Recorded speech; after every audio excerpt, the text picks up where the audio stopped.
How did China go from struggling to feed its own people to building agricultural machines that the rest of the world can barely comprehend? Seriously, when did that happen? Because most farmers worldwide are still doing things pretty much the way their grandparents did. Sure, tractors got bigger and GPS made straight lines easier, but the fundamental approach hasn't changed much in decades. Meanwhile, Chinese engineers have been working on something else entirely. They've been building machines that experienced farmers look at and say, "That's ridiculous, that'll never work." And then those same farmers watch the machines work, and they stop talking. We're not discussing prototypes here. These aren't renders. These aren't concepts that might exist someday if funding comes through. Every machine in this video is operating on real farms, producing real food right now. Some of them have been running for years. Today, I'm breaking down 7 Chinese agricultural machines that made skeptics out of experts until the results came in. And honestly, by the time we get to number 1, you'll understand why entire farming operations are being redesigned from scratch. Number 7. The autonomous rice transplanting robot. Let's start in the rice paddies of southern China, where something genuinely strange is happening. There's a machine out there, looks a bit like a mechanical spider on steroids, and it's doing work that farmers have done by hand for literally thousands of years, except it's doing it faster and arguably better. Rice transplanting has always been brutal. You're bent over in muddy water for hours, sometimes days, pushing seedlings into the muck by hand. Your back gives out, your skin breaks down from constant water exposure. It's been this way forever because rice seedlings are fragile. Handle them wrong and they die. Machines were always too rough. This robot solved the problem with a hydrostatic propulsion system that glides through flooded fields and ground-penetrating sensors that map what's happening beneath the waterline. It carries around 12,000 seedlings per load, and 18 separate planting arms work together, each one inserting seedlings at exactly the right depth. The spacing isn't fixed either. Onboard computers adjust the pattern based on soil nutrient readings and water levels, optimizing as conditions change across the field. GPS keeps it accurate to within a centimeter. The numbers caught everyone's attention. One robot covers about 3 hectares daily. That's 30 laborers worth of work. Fields planted by these machines show 18% higher yields because the spacing and depth stay consistent. Water usage drops by a quarter. Farmers who called the whole thing a gimmick are now on waiting lists. Some operations made their money back in a single season. Number 6. The Intelligent Aquaculture Management System. Fish farming has always been a gamble. You're managing living creatures in an environment you can't fully see or control, and when something goes wrong, you often don't know until fish start dying. By then, it's too late. Chinese engineers built something different. It's an AI-driven monitoring network that watches fish ponds the way an intensive care unit watches patients. Underwater sensors track oxygen, temperature, pH, ammonia, current patterns, every variable that matters. But here's where it gets interesting. Specialized cameras can actually identify individual fish. The system learns their normal swimming patterns, their feeding habits, what they look like when they're healthy. When something changes, it knows. The feeding system alone is worth talking about. Automated dispensers release calculated amounts of food in specific patterns designed so smaller fish don't get crowded out. Nothing gets wasted, nothing gets missed. But disease detection is where this thing really proves itself. Traditional fish farming, you notice something's wrong when you see dead fish floating. This system catches disease outbreaks up to 4 days before visible symptoms appear. It alerts the farmer and starts adjusting water conditions automatically to slow whatever's spreading. Operations using this technology have seen mortality rates drop by 65%. Feed efficiency improved by 30%. One farmer can now manage ponds with over 2 million fish. Competitors who dismissed the technology as overkill changed their minds pretty quickly when they saw the profit margins on the other side.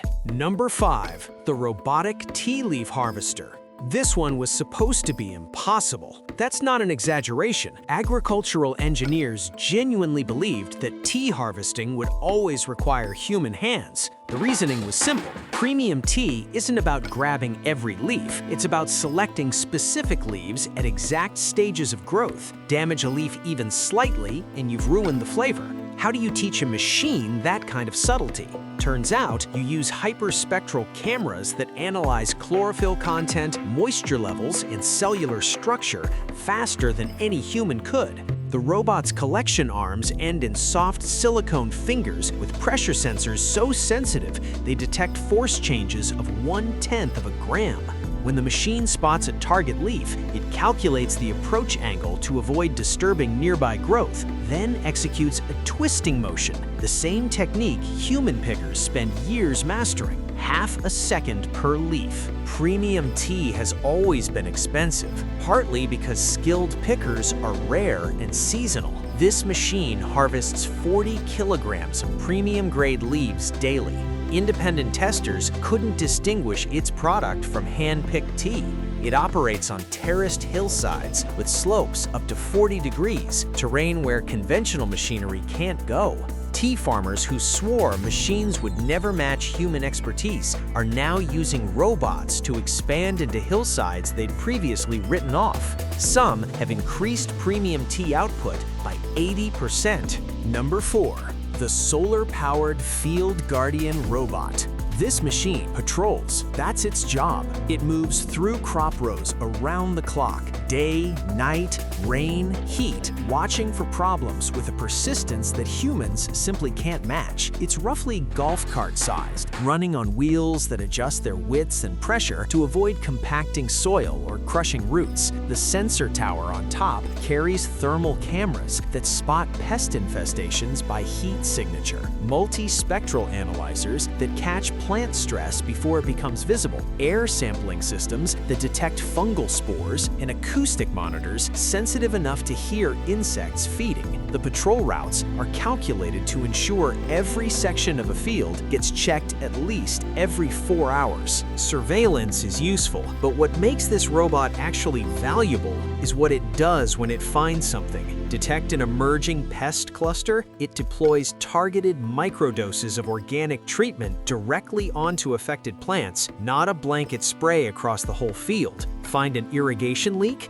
It sends GPS coordinates to maintenance drones. Evidence of wildlife getting into crops? Humane deterrent systems activate. Farms running these Guardians have cut pesticide use by 55%. Crop losses from undetected problems dropped 70%. The machines pay for themselves in 8 months through saved crops alone. The skeptics didn't stay skeptical very long. Number 3. The autonomous soil restoration machine. Soil degradation is one of those slow-moving disasters that doesn't make headlines until it's too late. Decades of intensive farming strip the earth of organic matter, compact its structure, and kill off the microorganisms that keep it alive. Yields drop. Farmers compensate with more fertilizer. The soil gets worse. It's a cycle, and it's happening on farmland all over the world. This robot breaks the cycle.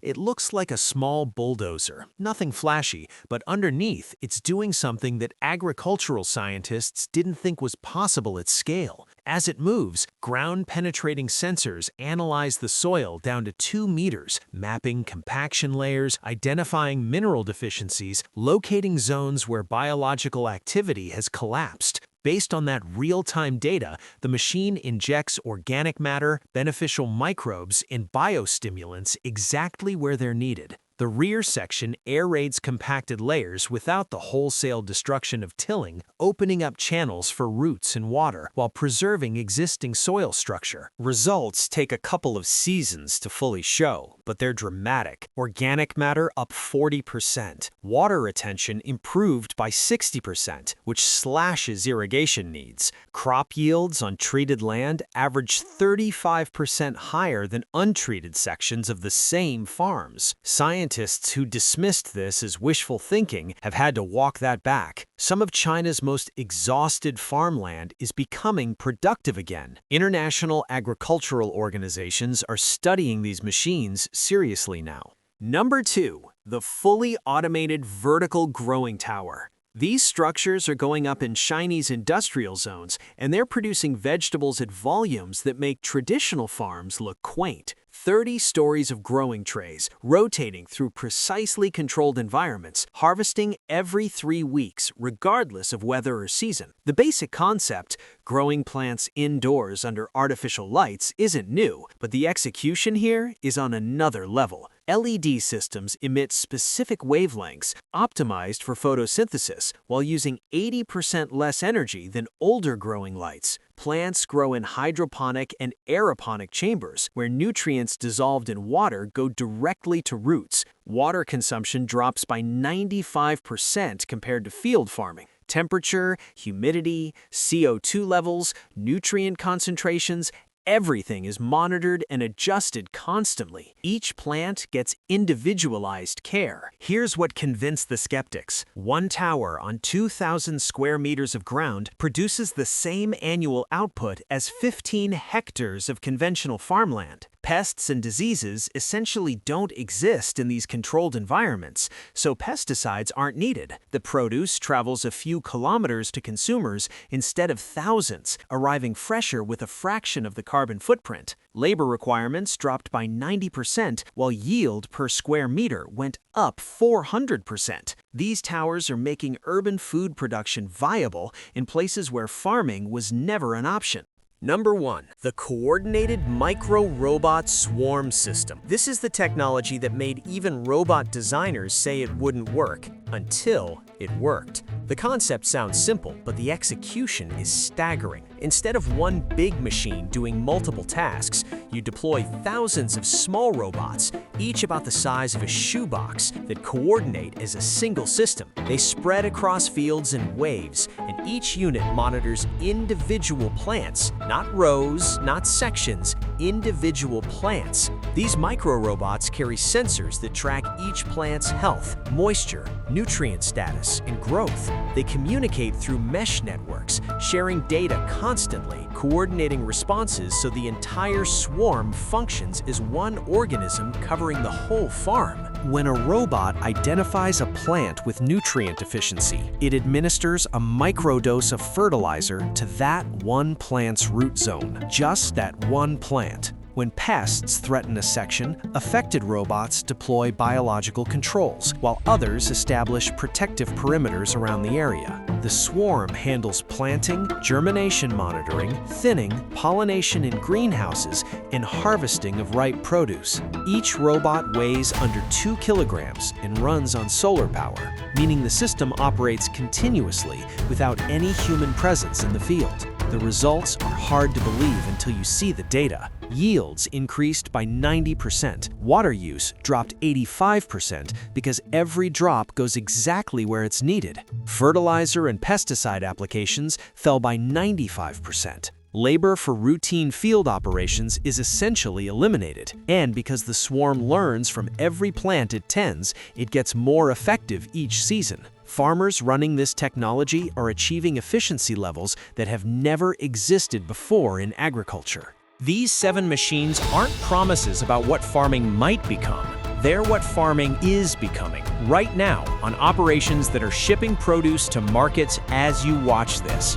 The math is simple and brutal. The world needs 70% more food by 2050 to feed an expected 10 billion people. Traditional methods won't get us there. These machines might. Less water, less land, fewer chemicals, higher yields, and the ability to grow food in places where it was never possible before. The farmers who laughed at robots are now competing for access to technology they once dismissed. So, which one got you?